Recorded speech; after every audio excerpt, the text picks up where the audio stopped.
আসসালামু আলাইকুম রহমতুল্লাহি বারাকাতু।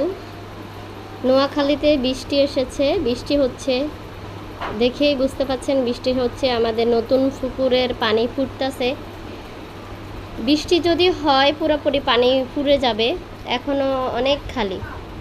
পুকুরের পানি বৃষ্টি না হওয়ার কারণে অনেকটাই খালি খালি চলে আসছে। এই যে বৃষ্টি একটু গিরিভাবে হচ্ছে, প্রচুর বৃষ্টি হচ্ছে। অনেকক্ষণ ধরে ভাবলাম তোমাদের সাথে একটু শেয়ার করি যে নোয়াখালী বৃষ্টি হচ্ছে, তাই ভালো লাগতেছে। বৃষ্টিতে ভিজতে, তার আগে গোসল নিয়ে ফেলেছি, নইলে কিন্তু বৃষ্টিতে আজকে ভিজতাম।